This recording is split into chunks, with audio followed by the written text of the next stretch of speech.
Okay, here's how Miro works. See, it's amazing. What's everyone doing at David's desk? Ever since marketing started using Miro's collaborative online whiteboard, he thinks all our other teams should sign up. Why?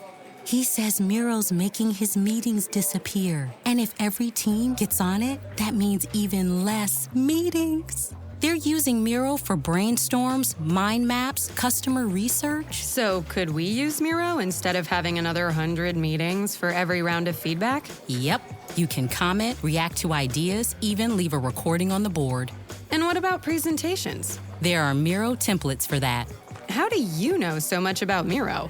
I've actually been using it all along. I just used a Miro board to plan the best vacation. Okay, I'm on board. See how Miro users save up to 80 hours every year by meeting less and doing more. Get on board at Miro.com with 3 boards free forever. That's MIRO.com. MSW Media.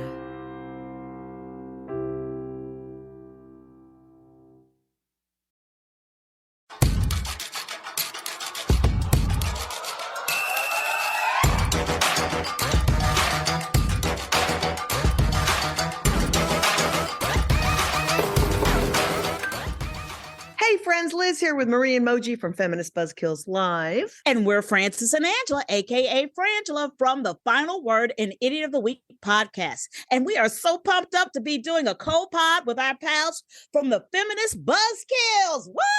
That's right, because who better than us, Frangela and Buzzkills, to discuss the highlights and the lowlights of this craptastic shithouse of a year of people trying to fuck with our uteri. Am I right? No one. Also, Frangela and the Buzzkills sounds like a vaguely sexist morning zoo team somewhere in Wisconsin. Yikes, Moji. Shots fired, Marie. I literally have my Wisconsin pillow in this room. Good news is that we ain't that. Instead, the 5 of us, we are going to spend the next hour bringing you all of our picks for the best. And since the fall of Roe is the worst repro story of 2022, And the past 50 years, quite frankly. fact, we will be giving our picks for the second worst repro story of the year. And some honorable mentions. But before we get into all of it, hi guys. Hello, everyone. Hey. Welcome, Frange, Moj, everybody. Marie, this is the hardest show of the year because there were barely 3 good stories to dig up. Mm-hmm. We all know the worst story was the overturning of Roe. So when you start with the second worst, it's sort of like counting grades of sand. I mean, Yeah. how did y'all settle on your stories? Without telling your stories, how'd you settle on your stories? I mean, it was so hard because also like the news is happening so fast, especially post Roe. It's like every week there's new terrible news. And so to go back and be like, oh, shoot, things happened in February that also sucked. Yeah. Also, post election made me change one of my stories today. Ah. Oh. Oh, Made me think about interesting. it. It really did, because there's a huge question that I want to pose to you women. Oh my goodness. Mhm. Cannot The wait. answer is yes. Oh my goodness. I have a feeling it's not going to be a positive question. Like, I feel really good right now about what's going to happen in 2023. Is that the question? I tell you, it was the positive story that was problematic. Like, in fact, I think we asked repeatedly, everybody working at Feminist Buzzkills, I was like, what do you mean by positive? I mean, How are you using it? Something that makes you put the razor blade down from your wrist. You're like, Like fully down, or like you thought about it? You guys kept asking, which one is the stories is the positive one? Which one is the positive one? Like, I mean, look, we know the real answer is none of them. None of them. Like, I know. It's I'm true. trying. All right. All right. Well, we have a lot to talk about, so I think we should just get to it. Should we? yeah, let's do this. Now, before we give you the Buzzkills pick for second worst story of 2022, you need to know who our top 3 contenders were. So we're going to kick it off with our runners-up. So Frangela, feel free to weigh in as we lay them out. Setting it off with number 4 is the terrifying tale of Lizelle Herrera, a woman in Texas who in April, when Roe was still the law of the land, was seemingly betrayed by her healthcare workers when experiencing pregnancy loss and jailed for an illegal abortion. So like, not only did she spend time in jail, but bail was $500,000. $500,000. $500,000. Plus, it turns out the prosecutors used the language of a homicide statute in Texas, that it turns out the language actually explicitly excludes pregnant people. So essentially, her whole legal sitch was baseless. Fortunately, local repro badasses Frontera Fund got on the horn the minute they heard of her arrest and organized a protest immediately. And that helped elevate it to a national conversation. And then If When How's legal defense fund paid her bail, but she'd already spent a few days in jail with this incredibly high bail for what? For what? During COVID. Can we say during COVID? I think that we need to say that. That needed to be said. Yes, and it had the effect it was supposed to have, which is a chilling effect on women and their reproductive systems. That it did. It doesn't matter whether or not they were right, the law was right, or they were wrong. They achieved what they wanted to achieve, and we have to call that out. That's right. And also the fact that the physicians turned her in, y'all. They turned her into the cops. So if you can't trust going to the doctor because your doctor's now a snitch and doesn't, and what the fuck? Yeah. That's a violation of their code. That doctor, whoever, the investigation needs to be on how did that happen. Yeah. And whoever's in that chain needs to lose their license. Yes. Period. Your medical information is your private business legally by law. On top of which, I can't go on without calling out the actual problem person here, the Starr County DA attorney Gocha, or I think Ramirez. This person, don't tell me that you a DA and you didn't read the whole sentence on the law. Don't tell me that you went, because a judge had to sign off on that warrant. People had to sign off on that warrant. Yep. They had to put down what laws they were charging this person with violating. And you're going to tell me they didn't read the whole law? Apparently, law school is just something you do for funsies. You don't have to read the law. And I was like, oh, well, maybe they were rushing. No, this alleged, the pregnancy loss happened in January. The arrest happened in April. It took that long to misread a law? Tom Cotton and Ted Cruz went to Harvard Law. Fuck law school. They'll let anybody into that fucking garbage dump. Oh my God. All right.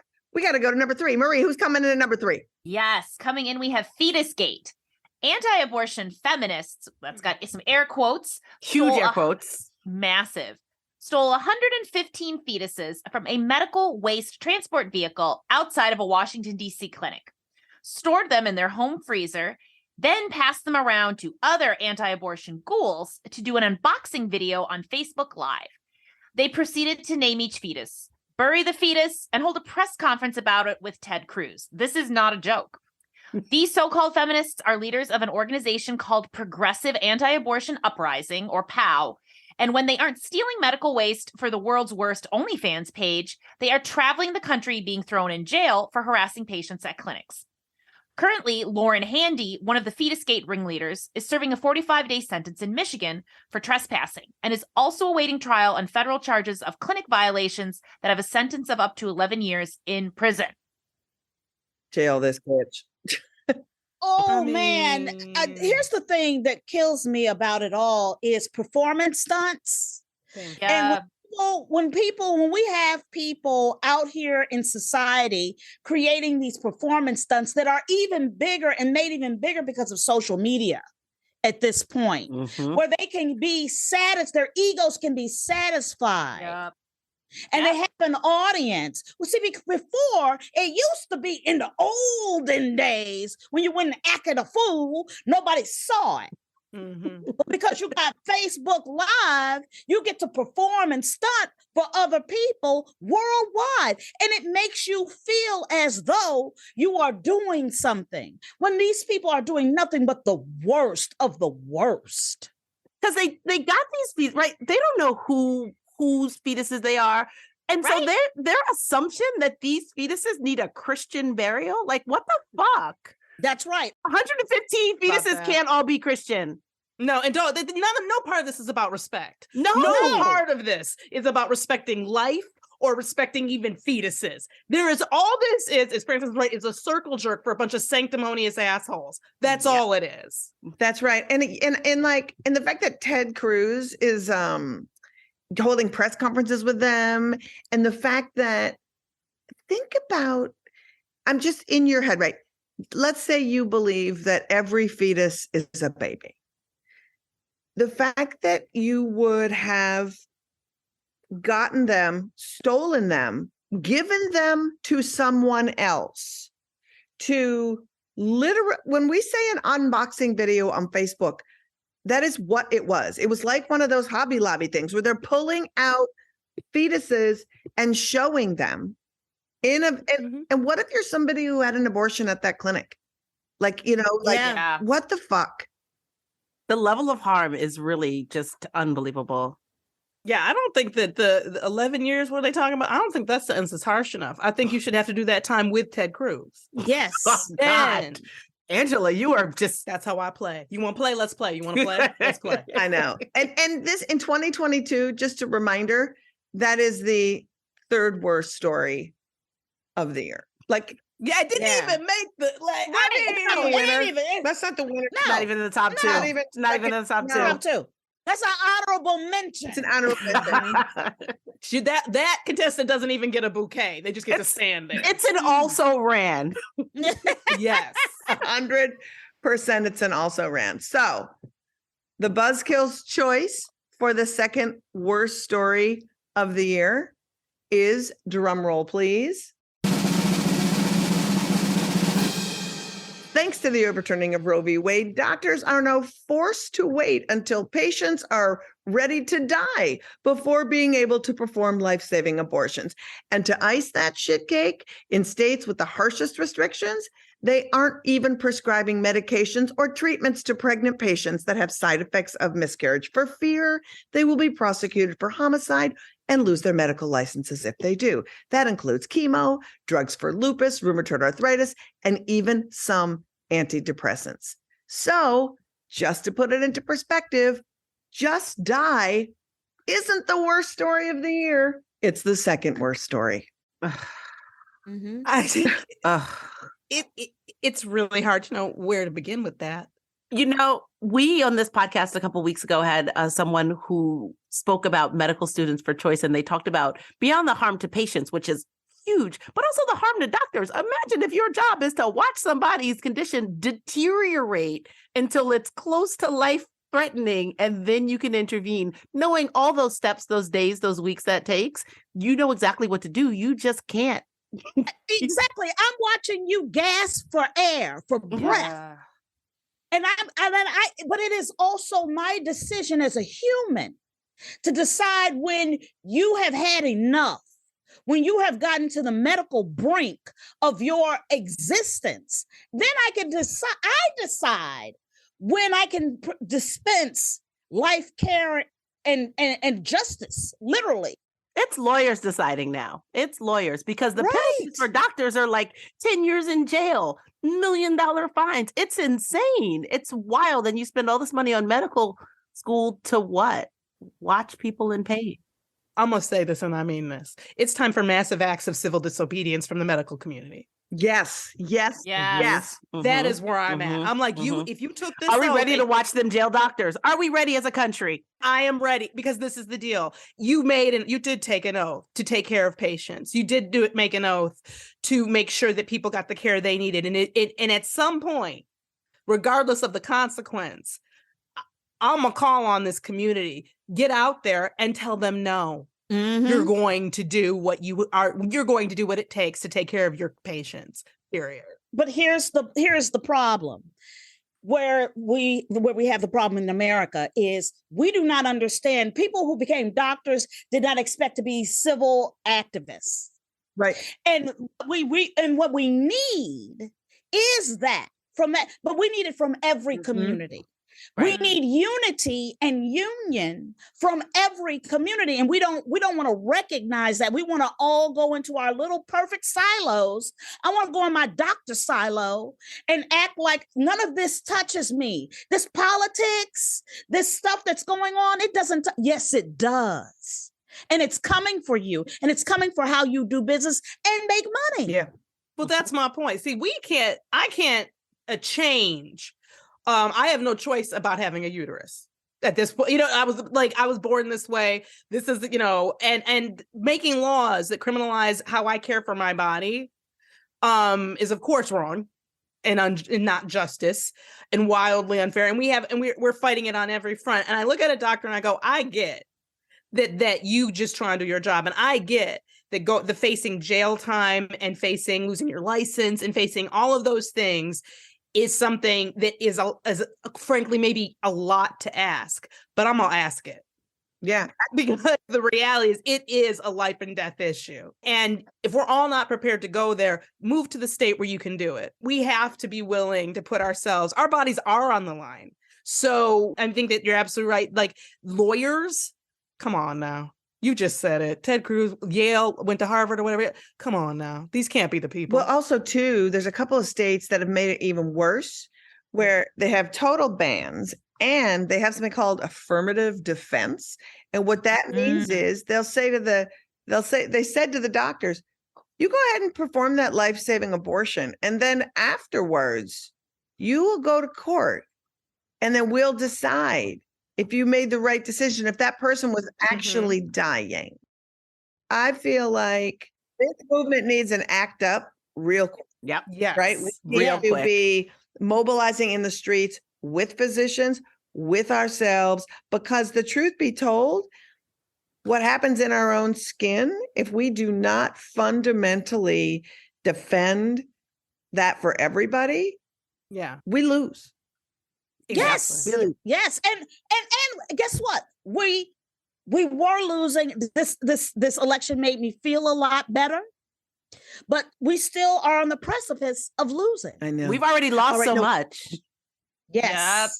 Yep. That was our pick for the second worst story of the year. Angela, what do you got for the second worst? What I got is a multitude of studies have shown that getting rid of Roe, the overturning of Roe, will mean a rise in maternal mortality rates, particularly for women of color, who everything affects more broadly or more definitely. Women of color already have like a 2.9% more chance of dying due to pregnancy or childbirth related issues than their white peers. But by getting rid of Roe, they've increased that. And now it's up to people of color have like a 33% rise.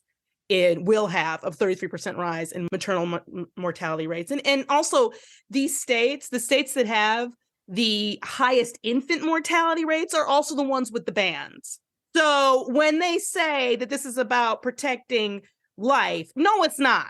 Because you have the highest infant mortality rate. The United States has the highest maternal mortality rate of all the rich or so-called developed nations by far. Yes. A woman in the United States has a 76% more chance of dying in the United States due to some pregnancy-related or childbirth-related issue than in other developed countries, 76% more. Those states also have the lowest education rates. They have highest child poverty rates. They also have the lowest Medicaid reimbursement rates. Yeah. Everything about these states is forced birtherism. And that's why reproductive justice is so important. Talking about abortion under the lens of who and how do we fight for to have healthy lives?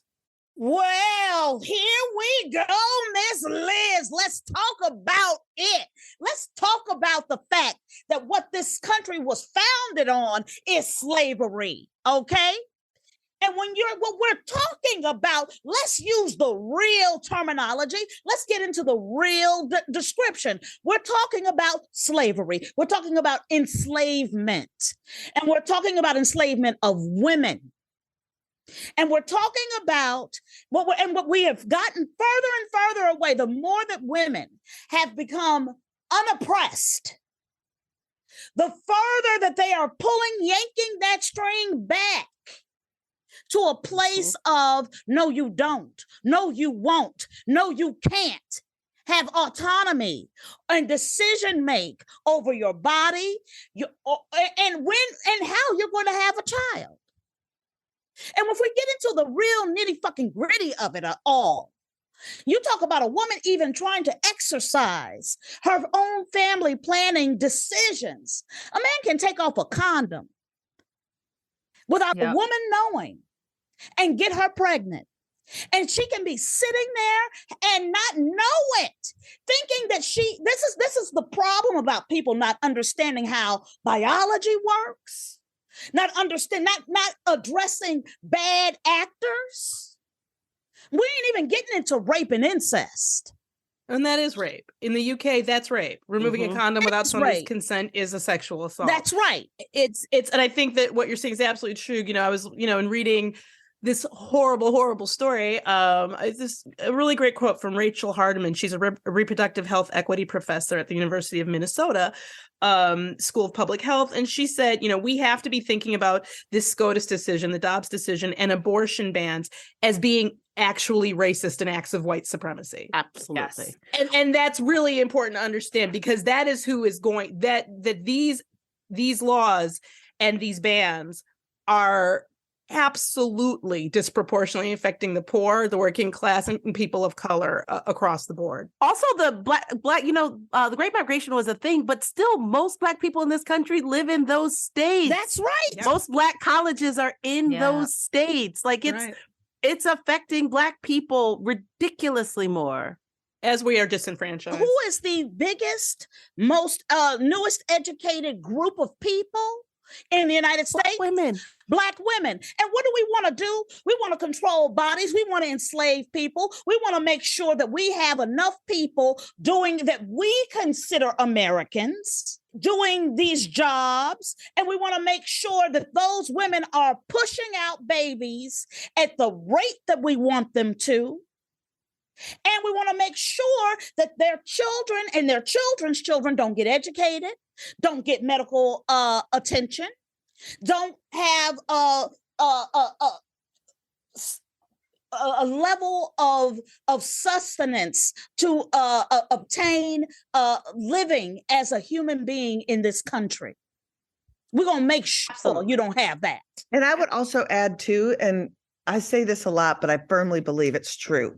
When you create laws and when you create societal norms like waiting periods because women can't be trusted or people who get pregnant can't be trusted, and then you start framing abortion as murder, and now you have people who have capability of murder who also can't make good decisions, that positions us in society as people that need to be controlled and that people need to be put under servitude. And so I think that we need to look at these laws as a whole, because they create a system of creating us as chattel. Yes, absolutely. Absolutely.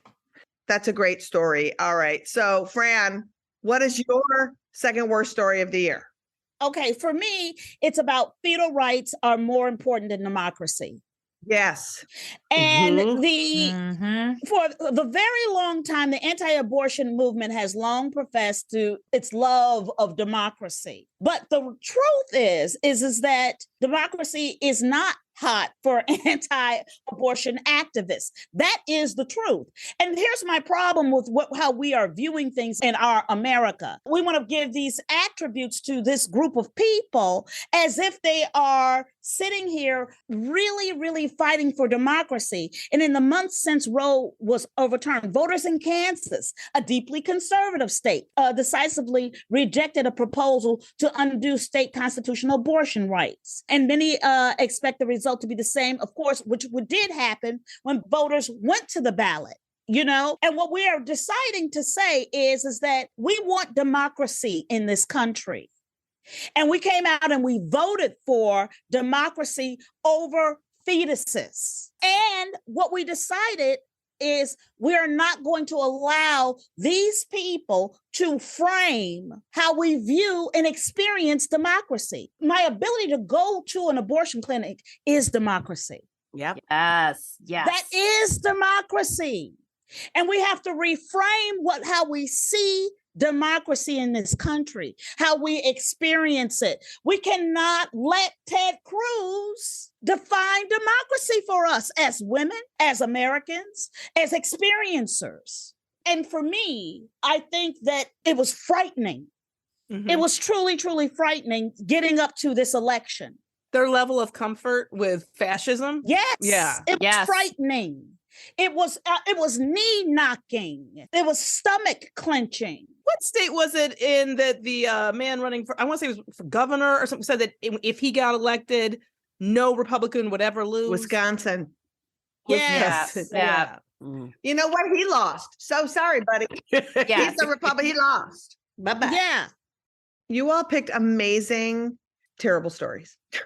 they were all the It was worst. difficult. All It was Amazingly terrible. amazingly terrible really stories. And And can I just say, I don't want to say that any of the other terrible stories weren't just as terrible. no, Right. and that's what They're all makes this terrible. hard. They're You all know, terrible. this show is just really an excuse to pick some really big stories of the year and talk about them with really smart, interesting, funny people. So let's just be clear. We're picking stories, but they're all terrible. And so I just want to throw that into the universe.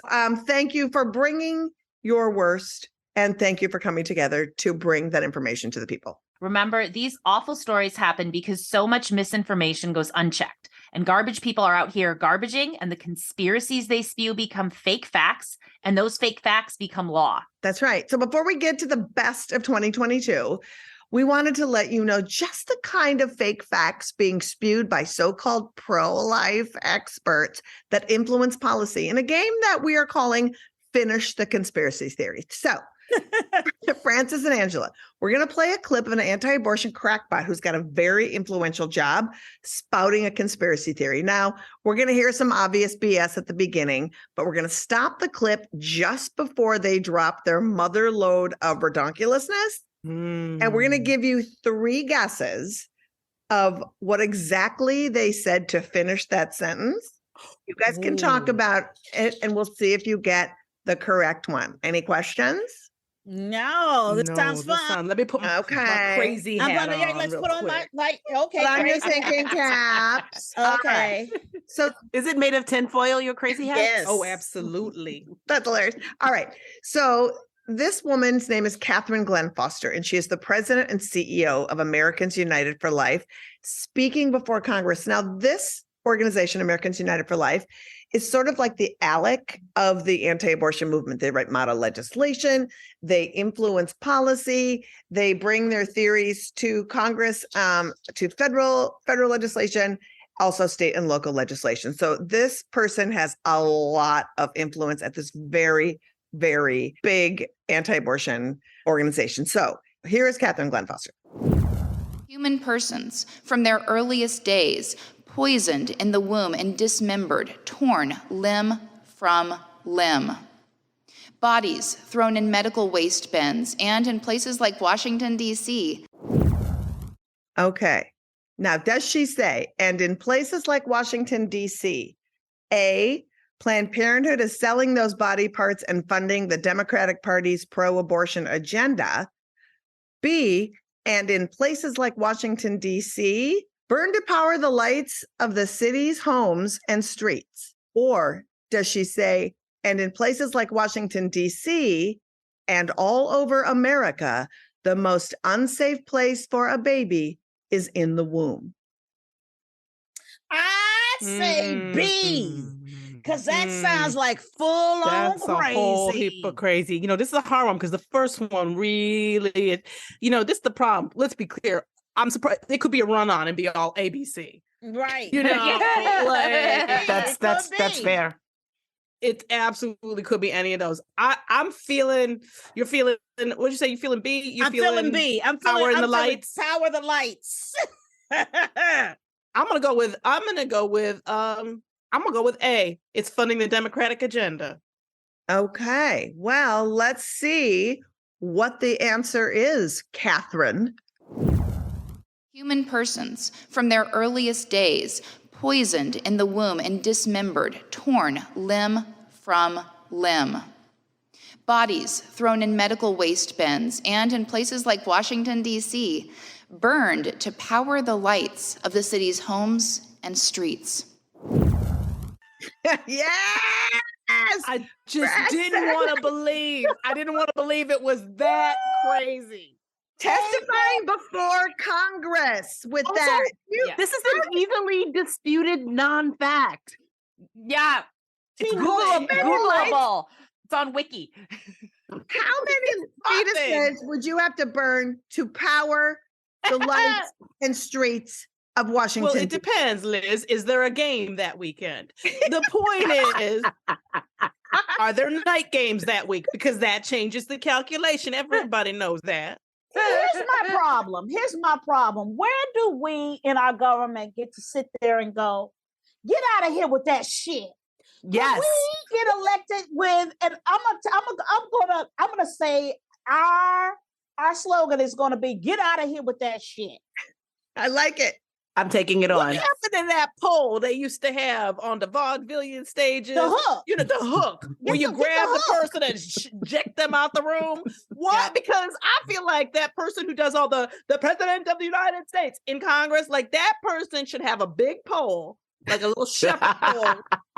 And when somebody says something like that, they just eject that person out of the room because that's insane. And it's not okay to sit around and say insane shit and not get the care you quite obviously need. This is now a part of the congressional record. Exactly. That statement.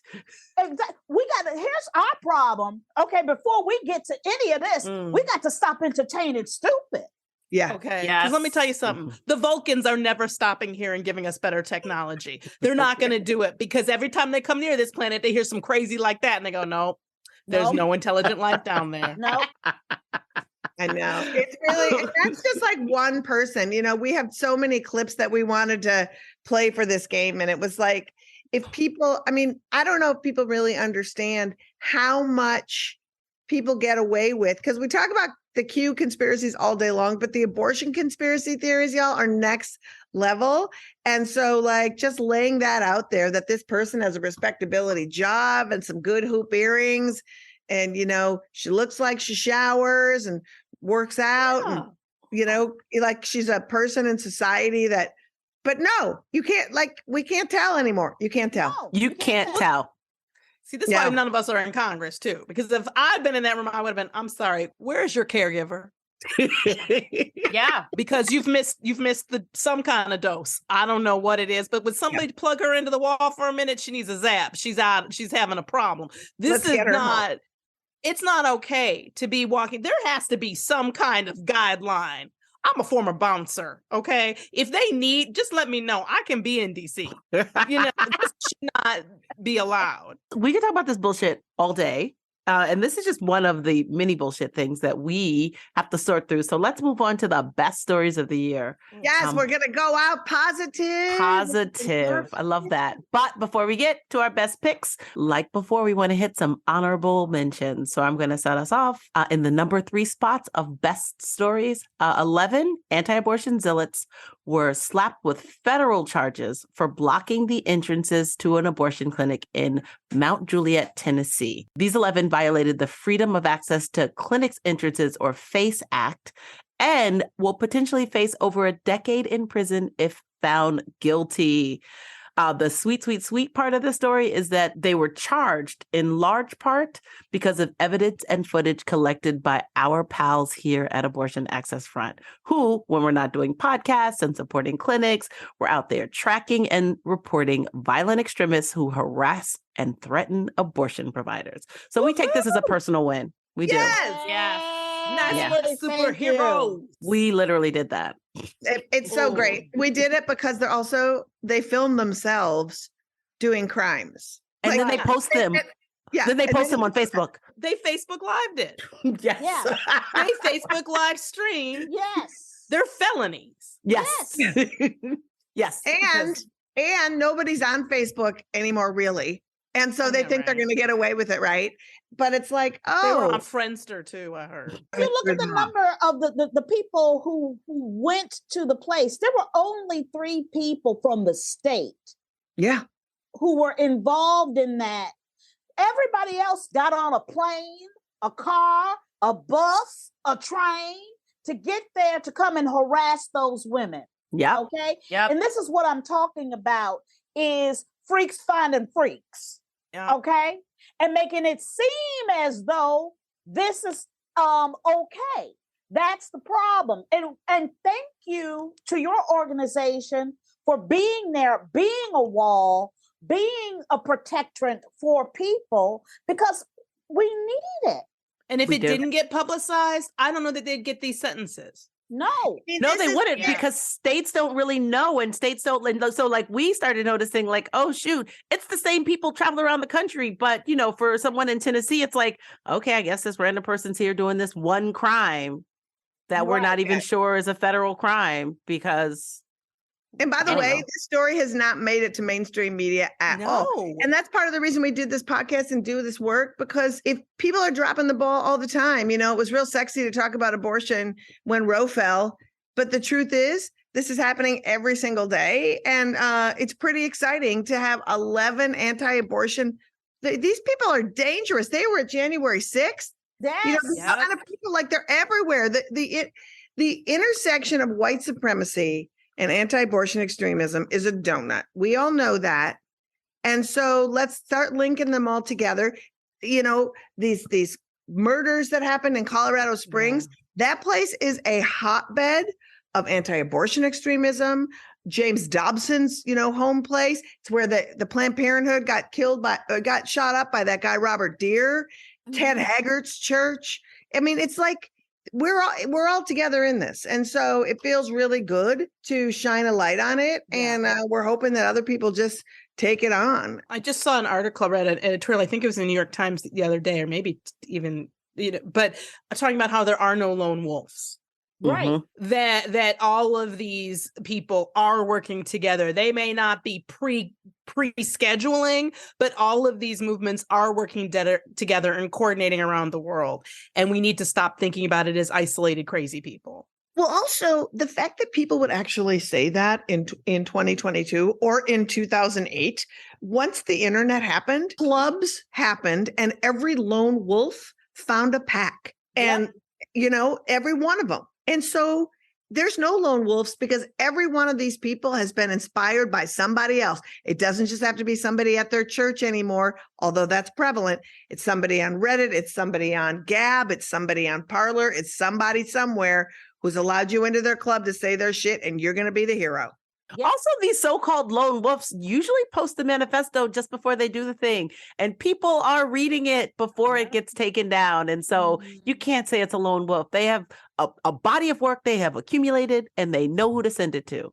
All right. So our second best story of the year happened on Twitter. What? That's right. A young Houston activist named Olivia Juliana turned the tables on creepy-ass Matt Gaetz after the Florida representative body-shamed abortion rights activists at the Turning Point USA Summit in Florida in July. This 19-year-old rallied her Twitter followers to pour money into an abortion fund, and she raised $2 million for abortion funds. I mean, it's incredible.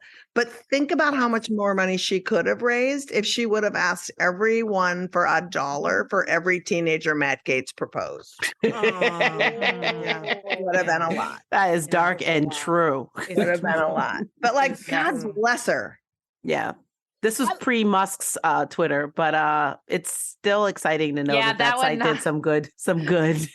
She's at Gen Z for change, and I think she's just such an amazing, like, I love that she said, thanks for hating, it helps the movement.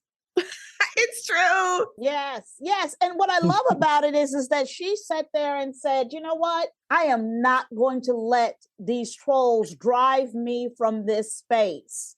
I'm going to turn it around. And this is and what I love about her energy is what we saw in the elections from that same group of people, that same, when we, you know, I just want to send a shout out to all the young voters who showed up. These young women are not running. They're not being driven underground because you're going to call me a name or say something about my hair or my body or this or that. You know what? I'm gonna take it in. I'm gonna take you in the paint. Okay. Yes. This last election, mentioning that especially makes me think of Michigan. 2 a.m. when was the last vote was cast in Michigan. And that was because of young people that they got registered. Like, Michigan looked at what Stacey Abrams has done, and they were like, hey, we're going to get our young people registered. And that, they are the ones out here doing the work and seeing and capitalizing on the horrible way they're being treated and taking a higher ground. Yes. And saying, yes. no. Yes. Yes. I'm going to ring that bell. That's right. I often say too, like young people understand profoundly, if you're not feeding me, fucking me, or paying me, your opinion is at the bottom of my shoe. Thank I Words mean, to live by. just Thank don't even, I mean, it's like, it can't harm you. Like once you realize that somebody said, and I wish it was me, they said, I've seen your values, so I don't care what you think, and it's true. When someone reveals that shit to you, done, right? So now we are at the best story of 2022. And we're going to kick off with France's best story 22. Fran, what you got? The second woman who said Herschel Walker paid for an abortion. I'm going to call that my favorite story because I'm going to tell you, not only did we have one woman come out and talk about him being a darn liar, a second woman who voted for Trump in 2016 and 2020 had to come out and say, you know what? No, we're not going to have it. Herschel Walker is a hypocrite, is what she called him, and that he was not fit to be a U.S. senator. All right. While he, we pull Lindsey Graham up against him. They can rub Lindsey Graham up against him all they want. It's still not going to make him a truth teller. But what we saw in this, what I loved about this story in him, Herschel Walker, was that the means are available for the men. Yes. That abortion is available to the politician, but it's not available to our political body as women. Mm-hmm. And I really appreciated this woman coming out because let me tell you how many receipts that she brought.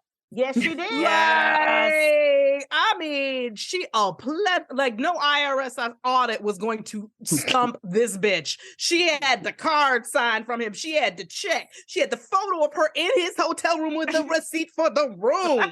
Yes. She had the text message on her answering machine. I was like, boom. You add that to Gloria Allred, and I'm like, done, dead. I mean, the only thing missing was the fetus, which was probably stolen by those people in DC. Yes, ask those 11 people where that is. But also her talking about it. I say two things? One, the best thing and Herschel Walker ever did was pay for an abortion. It's the only good thing I can say about the dude. But second of all, you brought up Lindsey Graham, and like when I was watching Lindsey Graham sit there with Herschel Walker, being like, "This is the future of the party. This is who we need to be." And then I'm sitting there thinking, Lindsey Graham, you're from fucking South Carolina, where the first Black man elected to the Senate is your co-senator. And you're down here shitting all over Tim Scott, being like, acting like he doesn't exist. How did Tim Scott feel when Lindsey Graham was just like, Herschel? And I'm like, I'm over here being historic. Even though I don't like Tim Scott, that douchebag said, I was going to say smallest violin in the world. Smallest violin in the world for those little hurt feelings. Yeah. I'm like, see, this is what's wrong with 2022. We're here defending Tim.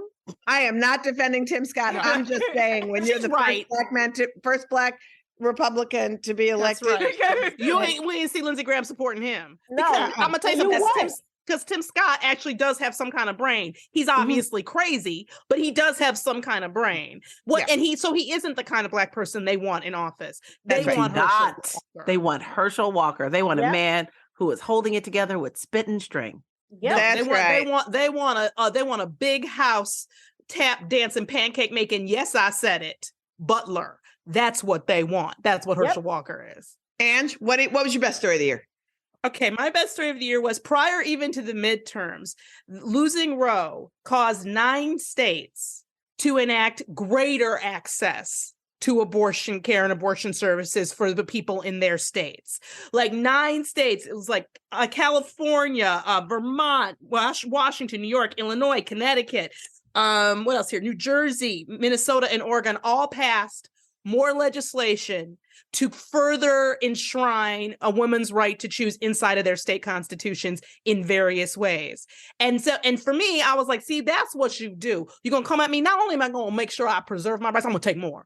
Mhm. I'm gonna do more. Mhm. And then on top of that, with the midterms, and we saw Kentucky obviously vote against, as you brought up earlier, a statewide ban. Kansas, and then during the midterms, we had California's Proposition 1, Michigan Proposal 3, and in Vermont, they further codified in their Article 22, giving greater access and sort of enshrining access, abortion care access, and women's rights over their own bodily autonomy in their state constitutions.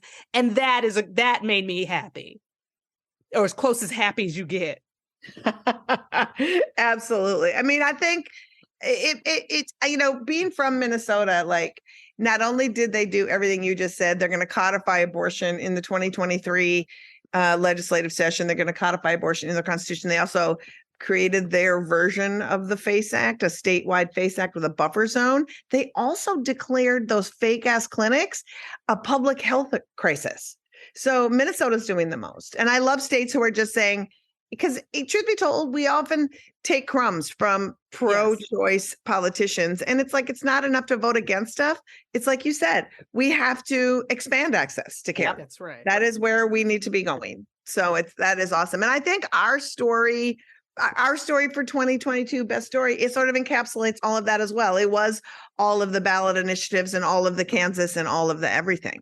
Yeah, right? It pretty much dovetails right there. Just that. I mean, think about Kansas leading the way. This is a state that's known for the Wizard of Oz and the Westboro Baptist Church.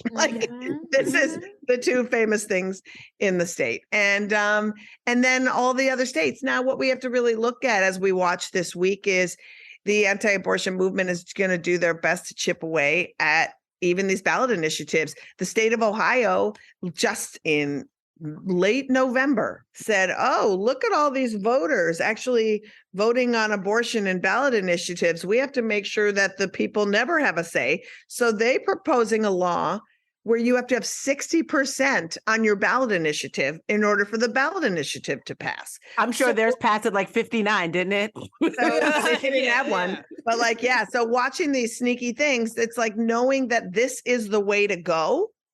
Right? Yeah. States need to put abortion on the ballot initiative so that people can actually vote on it, but do it soon before these legislatures find ways to not have your ballot initiative be counted, because you can't gerrymander a body, bitches. You cannot do it.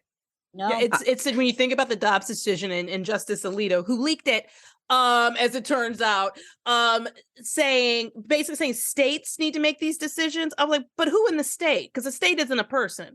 So what they've said, and what Oz basically made clear is what they're talking about are officials who are in office, regardless of how they got there. Yep. What they're really saying, bold font, is white men get in control on a state level and institute our personalities, our perspectives. That's the goal. And it's what's happening. That's what gerrymandering does for us, right? Yes. It makes it that's exactly who. And that's what they were, someone was talking earlier about how like terrifying this election was, when people who were running for office were literally saying the United States isn't a democracy. Right. Yeah. And I'm like, wait, these people want to run us, who are very comfortable just saying that with their outside voices? With their outside voice. Wild, girl. Wild. It's really interesting to see where, like, you can't gerrymander a ballot initiative. And where did we see, I mean, you brought up Kansas, like, where have we seen abortion continue to win when a state actually gets the chance to popular vote on something? Yes. Like, more people voted to support abortion in Michigan than they did to support Gretchen Whitmer. Yeah. Like, that is actually cool. Abortion is separate from a politically elected individual. And when you don't get to gerrymander, because they can't hide those results, you actually see what the public wants. Yep. Yes. Yes. All of that. It's good to see folks from progressive spaces talking about all these issues. I was really excited to hear what came across your world and what you found was important. And I'm so glad that it was so great. What are your final thoughts about what we should be doing as we move to 2023, what we should be thinking about, how we should be doing? You know what? I would start with number one. if everybody in your every person, but really the women in your environment, make sure that all the women in your environment are educated about themselves, their body, and their choices and civil rights. And have those conversations in your spaces, especially with our young women, and getting them as fired up as you can get a young person. And if that's peer to peer, or if it's mentor to peer, or the other way, getting other people fired up about their civil rights is the sexiest thing I can think of that we can do. Absolutely. I think more, and I think also one of Francis knows that one of my least favorite excuses or arguments against doing something is it hasn't been done before. And I think that we need to not limit our concept, the paradigm. Don't let other people tell us we can't do things. When people say to me, "Oh, well, these people are just on the Supreme Court," are they?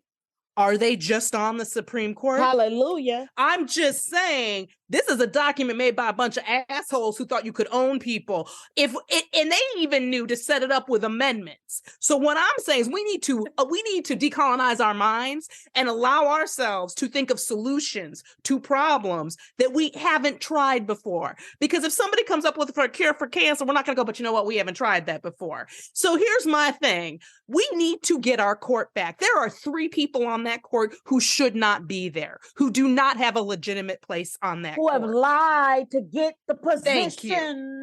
One of whom maybe should be in jail for multiple acts of alleged rape and assault. So what we need to do is encourage people to move. And when somebody tells you that's not how we do it, you say to them, well, guess what, boo? We about to change the script. We about to do things different and new. And do not let your mind, people say to me all the time, oh, but the Senate has to vote on this and the filibuster that. Fuck the filibuster. Take it away. Seriously, they don't sit around and worry about the rules. At all, ever. Don't worry about. So I'm saying that we have to be willing to hear everything isn't a yes or no. We don't have to give up this to get that. Don't let them tell us what our agenda can and can't be. And don't literally let them drive our agenda, for God's sakes. All the time, we are just showing up to their fight unprepared, not understanding what the battle is, and bringing a PowerPoint presentation to a knife fight. Thank you. Take back the court. Let's do it. And we all know they'll change the rules of the game midstream. They do it all the time. Yeah, you have to win by 60% of the goals. Well, that is our show.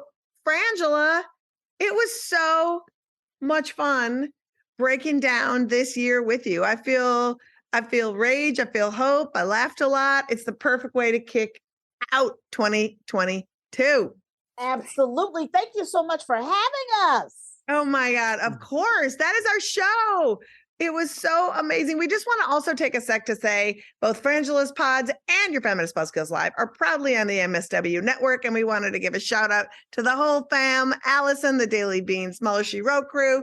Thanks so much. Fran and Angela, tell folks where they can find you and how they can support you, where you'll be performing, and all the things you want folks to know. You can follow us at Frangela Duo and all the socials, and you can get our podcast, Idiot of the Week and The Final Word, at the same place you get all your podcasts. Go to Apple Podcasts, the places, go all places. MSW Media. Yes, absolutely. And you can check us out. We'll be in Portland, February 25th.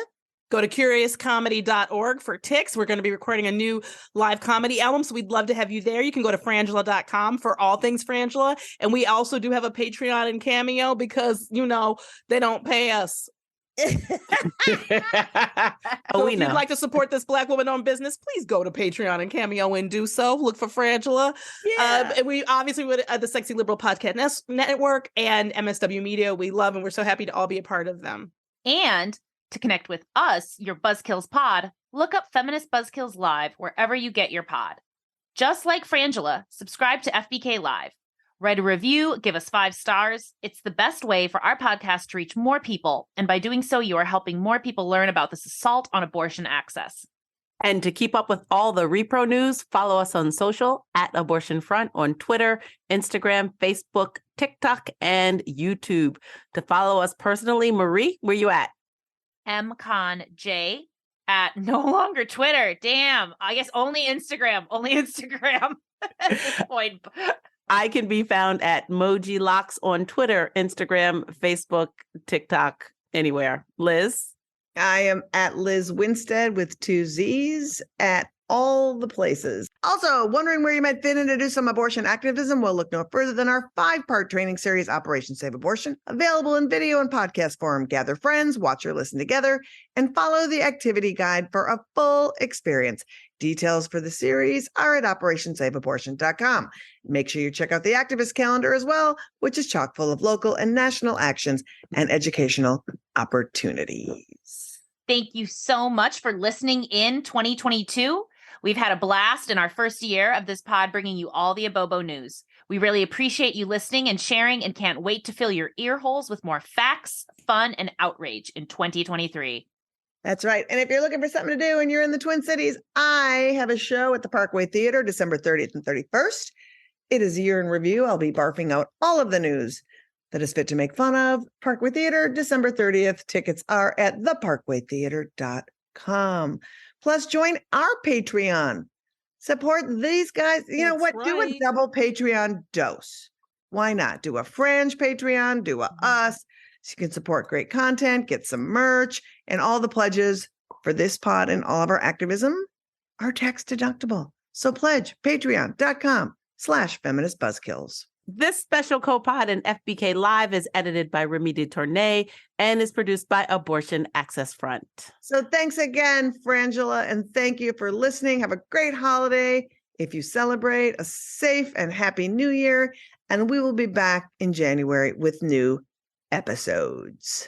We thought we would close out with a reminder of what we are up against and the words of Catherine Glenn Foster and her fucked up energy alternative. Human persons, from their earliest days, poisoned in the womb and dismembered, torn limb from limb. Bodies thrown in medical waste bins and, in places like Washington, D.C., burned to power the lights of the city's homes and streets. Feminist Buzzkills Live, the podcast from Abortion Access Front. When BS is poppin', we pop off. New episodes drop Friday. If you want to support our podcast and all the work of Abortion Access Front, like, subscribe, and join our Patreon at patreon.com/feministbuzzkills. Jake Knapp is the inventor of the design sprint and the New York Times bestselling author of the book Sprint. He's also the co-founder of Character, a venture fund for early-stage startups. How and why did you start using Miro? I came from this position of thinking, I don't want to be doing stuff online, to thinking now when I do a sprint in person with a company, it's like, we're going to use Miro, even though we're all in the same room, because that's a better way for us to get this work done. As an investor, we're basically investing in their ability to solve problems. We're saying, we think this group of people is going to be able to solve a problem in a really great way and create value by doing it.